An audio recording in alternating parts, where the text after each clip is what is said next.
മീജിയോങ്ങിന്റെ ജീവിത രീതിയെക്കുറിച്ചൊക്കെ കൂടുതൽ പഠിക്കാനായി ദോങ്ജിൻ ഇറങ്ങി പുറപ്പെട്ടിട്ടുള്ളതാണല്ലോ നമ്മൾ കഴിഞ്ഞ എപ്പിസോഡിൽ കണ്ടത്. ദോങ്ജിന്റെ റൂമിലെ ജനൽ വഴി അവൻ മീജിയോങ് എഴുന്നേറ്റ് വരുന്നത് നോക്കി വെയിറ്റ് ചെയ്ത് നിൽക്കുന്നതാണ് ഈ എപ്പിസോഡിന്റെ തുടക്കത്തിൽ കാണിക്കുന്നത്. സമയം ഓൾമോസ്റ്റ് 12 മണി ആയിട്ടുണ്ട്. അവളുടെ ഡേ സ്റ്റാർട്ട് ചെയ്യുന്നത് ഉച്ചക്കാണ്. പിന്നീട് ഫുഡൊക്കെ കഴിച്ചതിന് ശേഷം റൂമിന്റെ പുറത്തിറങ്ങി റൂഫ് ടോപ്പിലെ യാർഡിൽ വെച്ച് അവൾ ബോഡിയൊക്കെ ഒന്ന് സ്ട്രെച്ച് ചെയ്യും. അവൾ എല്ലാ ദിവസവും ഉച്ചയ്ക്ക് 1 മണിക്കാണ് വർക്ക് സ്റ്റാർട്ട് ചെയ്യുന്നത്. ബുക്കുകളും പ്രക്ഷേപണങ്ങളും ഒക്കെ ട്രാൻസ്ലേറ്റ് ചെയ്യുന്നതാണ് അവളുടെ ജോലി.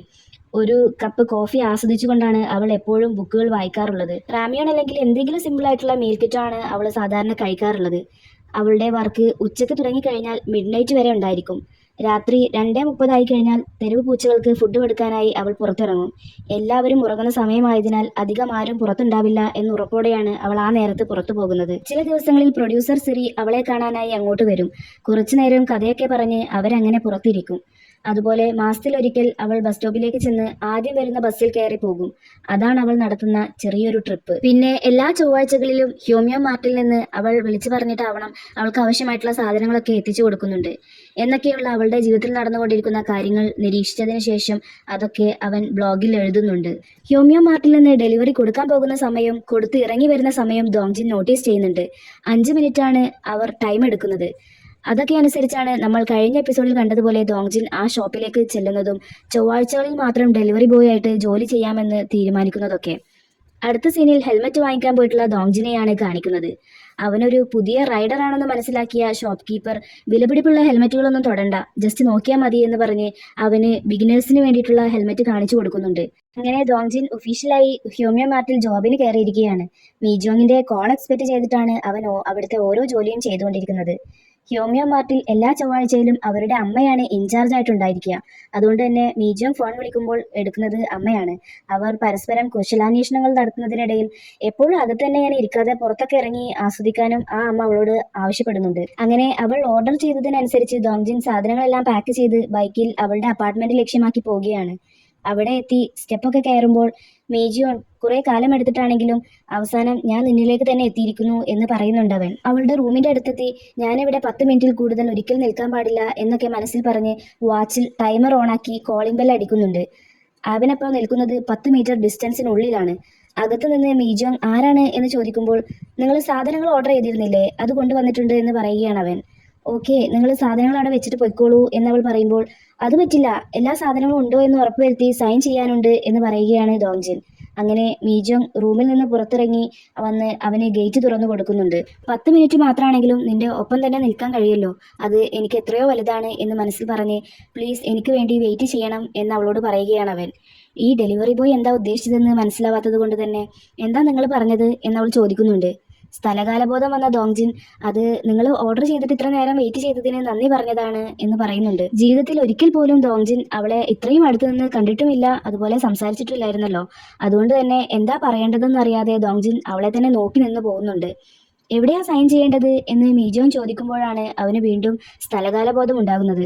ഞാനിപ്പോൾ കൊണ്ടുവന്ന സാധനങ്ങളൊക്കെ ചെക്ക് ചെയ്ത് എല്ലാം ഇല്ലെന്ന് ഉറപ്പുവരുത്തിയിട്ടാണ് സൈൻ ചെയ്യേണ്ടത് എന്ന് പറയുന്നുണ്ട് ദോങ്ജിൻ. അപ്പോൾ മീജോങ് പെട്ടിയെടുക്കാൻ ഒരുങ്ങുമ്പോൾ ഇതിന് നല്ല വെയിറ്റ് ഉണ്ട്, ഞാൻ അവിടേക്ക് എടുത്തു വെച്ച് തരാമെന്ന് പറഞ്ഞ് അവൻ എടുത്ത് അവളുടെ റൂമിന് നേരെ ചെല്ലുന്നുണ്ട്. മീജോങ് പിന്നാലെയും. 10 മിനിറ്റിന് മുമ്പായി 10 മീറ്റർ അകലം പാലിക്കാനുള്ളത് കാരണം അവൻ സമയം നോക്കാൻ മറക്കുന്നില്ല. സമയം ഇപ്പോൾ 5 മിനിറ്റ് പോലും ആയിട്ടില്ല. അതുകൊണ്ട് തന്നെ ദോങ്ജിൻ ഓരോ സാധനങ്ങളും എടുത്തെടുത്ത് ചെക്ക് ചെയ്യാൻ തുടങ്ങുന്നുണ്ട്. അത് ഞാൻ പിന്നെ ചെയ്തോളാം, എവിടെയാണ് സൈൻ ചെയ്യേണ്ടത് എന്ന് മീജോങ് പറയുമ്പോൾ ഇങ്ങനെ ചെക്ക് ചെയ്ത് ഉറപ്പുവരുത്തി സൈൻ വാങ്ങിച്ചിട്ടില്ലെങ്കിൽ ഞങ്ങളുടെ ബിഗ് ബോസ് എന്നെ വഴക്ക് പറയും എന്ന് പറയുന്നുണ്ട് അവൻ. അങ്ങനെ അതെല്ലാം കഴിഞ്ഞ് സൈനും പണവും എല്ലാം വാങ്ങിച്ച് ദോങ്ജിൻ പോവാതെ അവളെ തന്നെ നോക്കി നിൽക്കുന്നത് കണ്ട് ദോങ്ജിനോട് താങ്ക് യു പറയുമ്പോഴാണ് അവന് പോകേണ്ട കാര്യം തന്നെ ഓർമ്മ വരുന്നത്. ഇത്രയും ബുദ്ധിമുട്ടി സാധനങ്ങൾ ഡെലിവറി ചെയ്തു കൊടുത്തതിനും എല്ലാം ചെക്ക് ചെയ്യാൻ സഹായിച്ചതിനും അവൾ അവനോട് വീണ്ടും നന്ദിയൊക്കെ പറഞ്ഞ് പിന്നെ സൂക്ഷിച്ച് ഡ്രൈവ് ചെയ്ത് പോകാനൊക്കെ പറയുന്നുണ്ട്. വേഗം അവിടെ നിന്നിറങ്ങി ഓടി താഴെ എത്തി അവൻ സമയം നോക്കുമ്പോൾ 9 മിനിറ്റ് പോലും ആയിട്ടില്ല. 8 മിനിറ്റ് 22 സെക്കൻഡേ ആയിട്ടുണ്ടായിരുന്നുള്ളൂ. അതുകൊണ്ടൊക്കെ തന്നെയാവണം അവന് ഒരു ആപത്തും സംഭവിക്കുന്നില്ല. പിന്നീടുള്ള ആഴ്ചകളിലും ഡെലിവറി ചെയ്തപ്പോഴൊന്നും അവന് ഒരു പോറൽ പോലും ഏറ്റിട്ടില്ലായിരുന്നു. അതുപോലെ രാത്രികളിൽ അവളുടെ റൂമിന്റെ പരിസരത്ത് പോയി അവളുള്ള സ്പേസിൽ നിൽക്കാവുന്ന സമയങ്ങളിൽ ചേഞ്ച് വരുത്തിയൊക്കെ പരീക്ഷിച്ചു നോക്കുന്നുണ്ട് അവൻ. 9 മിനിറ്റും 10 മിനിറ്റും ഒക്കെ നേരം സ്പെൻഡ് ചെയ്തപ്പോഴും അവന് ഒരു പ്രോബ്ലവും ഉണ്ടാവുന്നില്ല.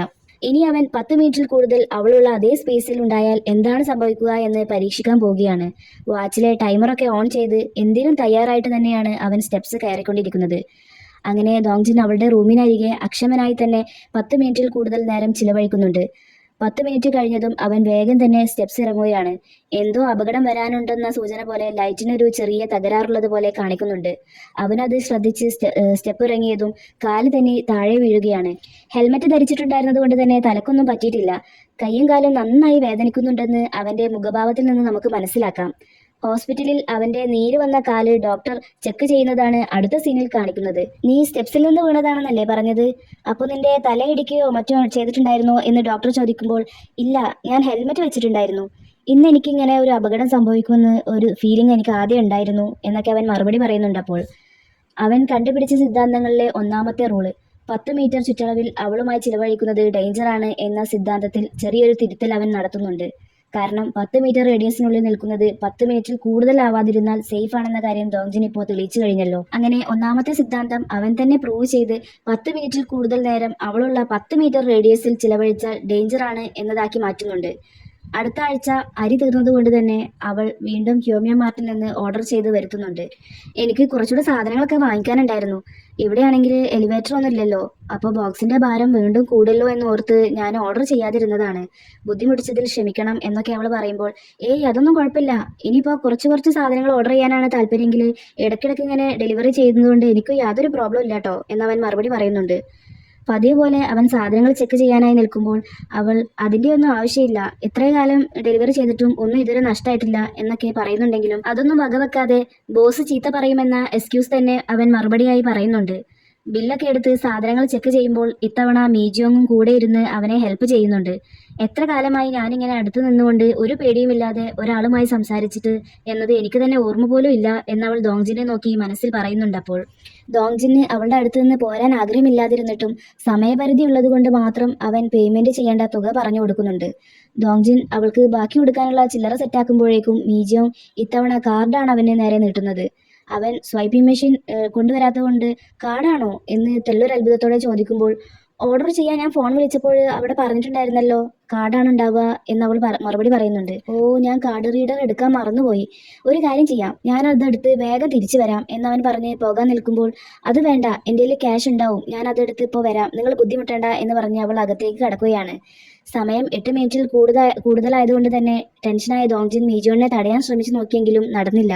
അവൾ പേഴ്സൊക്കെ തപ്പിപ്പിടിച്ച് ക്യാഷൊക്കെ എടുത്ത് വരുമ്പോഴേക്കും ദോങ്ജിൻ ചേഞ്ചൊക്കെ റെഡിയാക്കി അക്ഷമയായി നിൽക്കുകയായിരുന്നു. മീജോൺ ക്യാഷ് കൊണ്ടുവന്ന് കൊടുക്കുമ്പോൾ തന്നെ വേഗം അത് വാങ്ങി കൂടുതലൊന്നും പറയാൻ നിൽക്കാതെ അവൻ അവിടെ നിന്നും ഓടുന്നുണ്ട്.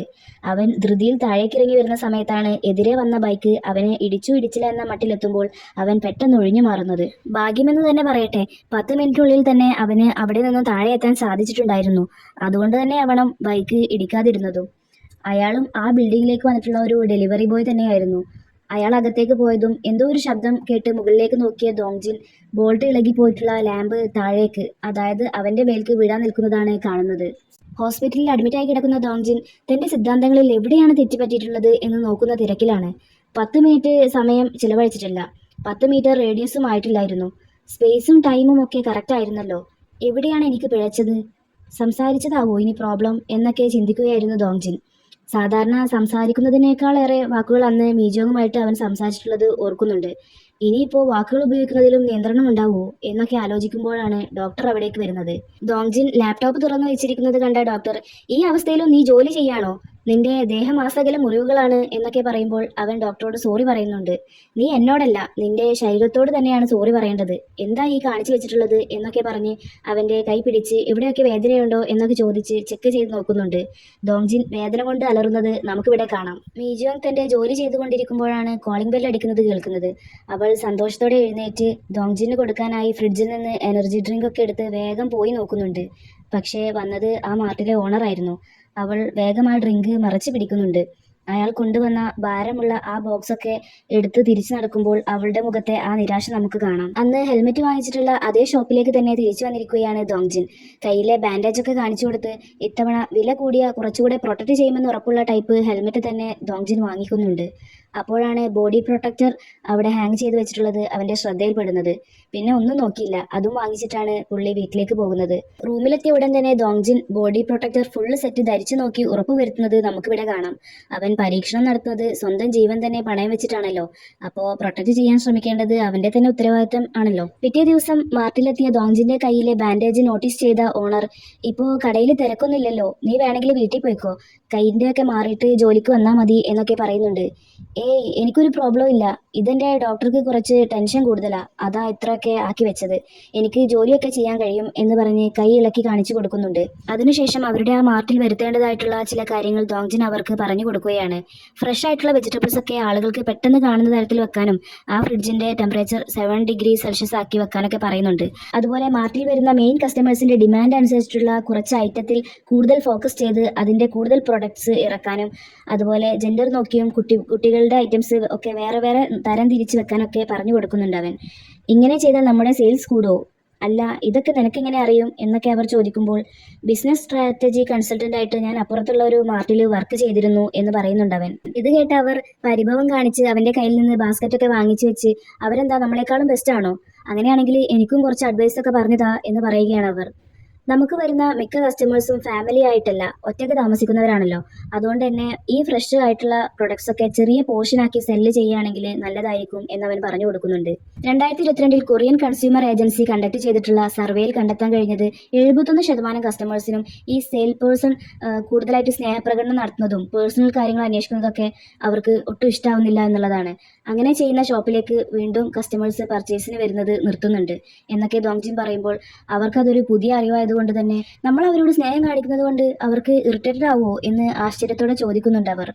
ആ അതെ, നമ്മൾ കൂടുതൽ ഫ്രണ്ട്ലി ആയാൽ അവർ ഷോപ്പിലേക്ക് വരുന്നത് തന്നെ നിർത്തും എന്ന് ദോങ്ജിൻ പറയുമ്പോൾ, മുമ്പ് എപ്പോഴും വന്നിരുന്ന ഒരു കസ്റ്റമറിനോട് ഹസ്ബൻഡിന്റെ കാര്യമൊക്കെ ചോദിച്ചത് അവർ ഓർക്കുകയാണ്. നമ്മുടെ റെഗുലർ കസ്റ്റമറിനോട് പ്രൈവറ്റ് ലൈഫിനെ കുറിച്ച് ചോദിക്കുന്നതിന് പകരം അവർ സ്ഥിരമായിട്ട് വാങ്ങിക്കാറുള്ള സാധനങ്ങൾ ഏതൊക്കെയാണെന്ന് അനലൈസ് ചെയ്ത് അവരെ ഓർമ്മപ്പെടുത്തുകയാണെങ്കിൽ അവർക്കത് നല്ല ഹെൽപ്ഫുൾ ആയിരിക്കും എന്നവൻ പറയുമ്പോൾ, ഓ എനിക്കിതൊന്നും അറിയില്ലായിരുന്നു, ഞാൻ എന്തൊക്കെയാ അവരോടൊക്കെ ചോദിക്കാറുള്ളത്, ഒരാവശ്യമില്ലാതെ അവരുടെ ലൈഫിലേക്ക് എത്തി നോക്കിയതുപോലെ ആയല്ലോ എന്നൊക്കെ അവർ മറുപടി പറയുന്നുണ്ട്. അല്ല, ഇതൊക്കെയാണോ നിന്റെ ജോബ്? ആ, അങ്ങനെയാണെങ്കിൽ നീ ശരിക്കും ഒരു ജീനിയസ് ആണ് കേട്ടോ എന്നൂടെ പറഞ്ഞ് അവനെ അഭിനന്ദിക്കുന്നുമുണ്ട്. ആ ഒരു സമയത്താണ് സാധനങ്ങളുടെ ലിസ്റ്റ് പറഞ്ഞുകൊണ്ടുള്ള മീജോങ്ങിന്റെ പതിവ് കോള് വരുന്നത്. അങ്ങനെ അവൻ അതെല്ലാം ഡെലിവറി ചെയ്യാൻ പോയിരിക്കുകയാണ്. മീജോങ് അവനെ ഒന്ന് നോക്കിയിട്ട്, ഇതിനു മുമ്പും ഇവിടേക്ക് സാധനങ്ങളായിട്ട് വന്നിട്ടുള്ള ആൾ തന്നെയല്ലേ എന്ന് ചോദിക്കുമ്പോൾ, അതേ എന്ന് അവൻ മറുപടി പറഞ്ഞ് ബോക്സുമായി അവൻ അവളുടെ റൂമിന്റെ അടുത്തേക്ക് പോകുന്നുണ്ട്. അവർ പരസ്പരം കൈമാറുന്ന വാക്കുകളൊക്കെ അവൻ എണ്ണുന്നുമുണ്ട്. ഗ്രോസറി ഐറ്റംസ് ചെക്ക് ചെയ്യുമ്പോഴൊക്കെ എത്ര സെന്റൻസ് ഉപയോഗിച്ചു എന്നത് അവൻ കറക്റ്റായി തന്നെ മനസ്സിൽ കണക്ക് വെക്കുന്നുണ്ട്. പേയ്മെന്റിന്റെ കാര്യം എത്തുന്നത് വരെ 7 സെന്റൻസ് ആണ് പരസ്പരം അവർ സംസാരിച്ചിട്ടുണ്ടായിരുന്നത്. മീജോങ് ക്യാഷ് കൊടുത്ത് അവൻ ബാക്കി കൊടുക്കുമ്പോഴാണ് അവന്റെ കയ്യിലെ ബാൻഡേജ് അവൾ ശ്രദ്ധിക്കുന്നത്. അവളുടെ മുഖത്തെ ആ പുഞ്ചിരി അങ്ങ് മായുന്നത് നമുക്ക് കാണാം. ദോങ്ജിൻ പോകാനായി ഇറങ്ങുമ്പോൾ, ഇങ്ങോട്ട് ഡെലിവറി ചെയ്യുന്നത് സമയത്ത് പറ്റിയതാണോ ഇത് എന്ന് കയ്യിലേക്ക് നോക്കി ചോദിക്കുമ്പോൾ, അവളുടെ വിഷമം നന്നായി അറിയാവുന്ന ദോങ്ജിൻ ആ ഒരു ചിന്താഗതി അവളുടെ മനസ്സിൽ നിന്ന് മാറ്റാനായി കള്ളം പറയുന്നുണ്ട്. ഏയ് അല്ല, ഞാൻ എക്സസൈസ് ചെയ്യുന്നതിനിടയിൽ സംഭവിച്ചതാണ്, പ്രത്യേകിച്ച് കുഴപ്പമൊന്നുമില്ല എൻ്റെ കൈക്ക് എന്നവൻ മറുപടി പറയുന്നത് കേട്ട് ആശ്വാസമായ മട്ടിൽ അവൾ പുഞ്ചിരിക്കുന്നത് നമുക്ക് കാണാം. ആ ഒരു സംസാരത്തിനിടയിൽ എത്ര വാക്കുകൾ അവർ പരസ്പരം കൈമാറി എന്നത് എണ്ണാൻ അവൻ മറന്നു പോകുന്നുണ്ട്. മീജോങ്ങിന്റെ ആ ഒരു പുഞ്ചിരിക്കുന്ന മുഖം കണ്ടപ്പോഴേ അവന്റെ മനസ്സ് നിറയുന്നുണ്ട്. അവൻ വളരെ കെയർഫുൾ ആയിട്ട് തന്നെയാണ് അവിടെ നിന്നും ബൈക്ക് ഓടിച്ച് വരുന്നതെങ്കിലും കൺട്രോൾ തെറ്റി ബൈക്കിൽ നിന്ന് അവൻ വീഴുന്നുണ്ട്. അങ്ങനെ സിദ്ധാന്തത്തിലെ 2ാമത്തെ റൂളും അവൻ ക്ലാരിഫൈ വരുത്തുകയാണ്. അവളോട് സംസാരിച്ചാൽ അപകടം എന്നുള്ളത് 10 തവണയിൽ കൂടുതൽ സംഭാഷണം നടത്തുന്നത് അപകടം എന്നാക്കി മാറ്റുന്നുണ്ട് അവൻ. ഹോസ്പിറ്റലിൽ കാലിൽ കാസ്റ്റ് കെട്ടിരിക്കുന്ന ദോങ്ജിന്റെ അടുത്തേക്ക് വന്നിട്ടുള്ള സിറിയെയാണ് അടുത്ത സീനിൽ കാണിക്കുന്നത്. അവനെ ഒന്ന് അടിമുടി നോക്കിയിട്ട്, ഒന്നുമില്ലെങ്കിൽ ഈ ഹോസ്പിറ്റൽ ബില്ലൊക്കെ നിനക്ക് താങ്ങാൻ കഴിയോ? ഇതിപ്പോൾ ആഴ്ചയിൽ ഒരു ദിവസം ഇവിടെ വിസിറ്റ് ചെയ്യേണ്ട അവസ്ഥയാണല്ലോ എന്നൊക്കെ ചോദിക്കുകയാണ് അവൾ. ആ, അതിന് ഞാൻ എൻ്റെ ഒരു ഫ്രണ്ടിനോടാണ് നന്ദി പറയേണ്ടത്, അവൻ്റെ സഹായത്താൽ എനിക്ക് മെഡിക്കൽ എക്സ്പെൻസ് ഇൻഷുറൻസ് കിട്ടിയിട്ടുണ്ട് എന്നൊക്കെ അവൻ പറയുമ്പോൾ, നിനക്കിതൊക്കെ തമാശയാണോ, നീ ശരിക്കും ഓക്കെ അല്ലേ എന്നവൾ ചോദിക്കുന്നുണ്ട്. അവൻ അതിന് മറുപടി പറയാതെ അവൻ വെരിഫൈ ചെയ്ത് തിരുത്തിയ സിദ്ധാന്തങ്ങളൊക്കെ അവൾക്ക് കാണിച്ചു കൊടുക്കുകയാണ്. അതെല്ലാം വായിച്ചു നോക്കിയ അവൾ, എന്തൊക്കെ തന്നെ പറഞ്ഞാലും എനിക്കിതൊന്നും അംഗീകരിച്ചു തരാൻ കഴിയില്ല, നീ ഇത് ഇവിടെ വെച്ച് നിർത്തിക്കോ, അതാണ് നല്ലത് എന്നൊക്കെ പറയുകയാണ്. അങ്ങനെ നിർത്താനായിരുന്നെങ്കിൽ ഞാനിതൊന്നും തുടങ്ങില്ലായിരുന്നല്ലോ എന്ന് അവൻ മറുപടി പറയുമ്പോൾ, എടാ, ഡെത്തിന്റെ റൂൾസ് നീ തന്നെ പ്രൂവ് ചെയ്ത് കഴിഞ്ഞതല്ലേ, അതിനാൽ നിനക്കും മരണം സംഭവിക്കാമെന്നല്ലേ അർത്ഥം, അതുകൊണ്ടാണ് ഞാൻ പറയുന്നത് ഇതിവിടെ വെച്ച് നിർത്താൻ എന്നൊക്കെ പറഞ്ഞ് അവളും തർക്കിക്കുന്നുണ്ട്. ഇതിലെ ഏതെങ്കിലും ഒരു റൂള് തെറ്റിക്കാതിരുന്നാൽ എനിക്കും സർവൈവ് ചെയ്യാൻ കഴിയല്ലോ എന്നവൻ പറയുമ്പോൾ, നീ എന്തൊക്കെ ന്യായങ്ങൾ പറഞ്ഞാലും ഇത് ശരിയല്ല, ഏത് നിമിഷവും മീജോങ്ങിന് നിന്റെ പേര് കണ്ടെത്താനാവുന്നതേ ഉള്ളൂ, നീ ഞാൻ പറയുന്നതൊന്ന് മനസ്സിലാക്ക് എന്നൊക്കെ അവനെ കൺവിൻസ് ചെയ്യിക്കാനായി പറഞ്ഞു നോക്കുന്നുണ്ട്. അവള് കണ്ടുപിടിക്കില്ല എന്ന് തന്നെയാണ് എന്റെയും ഒരു പ്രതീക്ഷ എന്നവൻ പറയുമ്പോൾ, ആ അതും ഒരു മണ്ടത്തരം തന്നെയല്ലേ. നിന്റെ പേര് പോലും അറിയാത്ത ഒരാൾക്ക് വേണ്ടി നീ ഇങ്ങനെ ലൈഫ് വെച്ച് റിസ്ക് എടുക്കുന്നത് എന്തിനാ?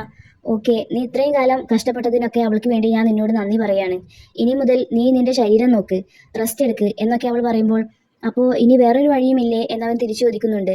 ഇല്ലെന്നല്ലേ പറഞ്ഞത്? നിനക്കെന്താ പറഞ്ഞാൽ മനസ്സിലാവില്ലേ? നീ നിന്റെ സിദ്ധാന്തങ്ങളൊക്കെ പ്രൂവ് ചെയ്യുന്നതിനിടയിൽ മരിച്ചാൽ പോലും എന്നെ കോൺടാക്ട് ചെയ്യാൻ നിൽക്കരുത് എന്നൊക്കെ അവൾ പറയുമ്പോൾ, മരിച്ചാൽ എന്തായാലും കോൺടാക്ട് ചെയ്യാൻ കഴിയില്ലല്ലോ എന്നവൻ കളിയാക്കി പറയുന്നുണ്ട്. ഇങ്ങനെ ഒരു അവസ്ഥയിൽ ഇരിക്കുമ്പോൾ തമാശ പറയാൻ എന്നെ കൊണ്ട് മാത്രമേ കഴിയുള്ളൂ. നിന്നോടൊന്നും പറഞ്ഞിട്ട് ഒരു കാര്യമില്ല, ഞാൻ പോവാണ് എന്നൊക്കെ പറഞ്ഞ് അവൾ അവിടെ നിന്നും പോകുന്നുണ്ട്. അത്യാവശ്യ സാധനങ്ങളൊക്കെ ബാഗിൽ എടുത്തു വെച്ച് ജാക്കറ്റും ക്യാപ്പും ഒക്കെ ധരിക്കുന്ന മീജോങ്ങിനെയാണ് അടുത്തതായി കാണിക്കുന്നത്. ഹോസ്പിറ്റലിൽ നിന്ന് ഡിസ്ചാർജ് ആയി വന്ന ദോങ്ജിൻ അവൾ തയ്യാറെടുക്കുന്നതൊക്കെ ജനൽ വഴി നോക്കി കാണുന്നുണ്ട്. മീജോങ് പുഞ്ചിരിക്കുന്നത് നോക്കി, അവൾ ഇന്ന് ചെറിയൊരു ട്രിപ്പിന് പോവുകയാണ് എന്നവൻ പറയുന്നുണ്ട്.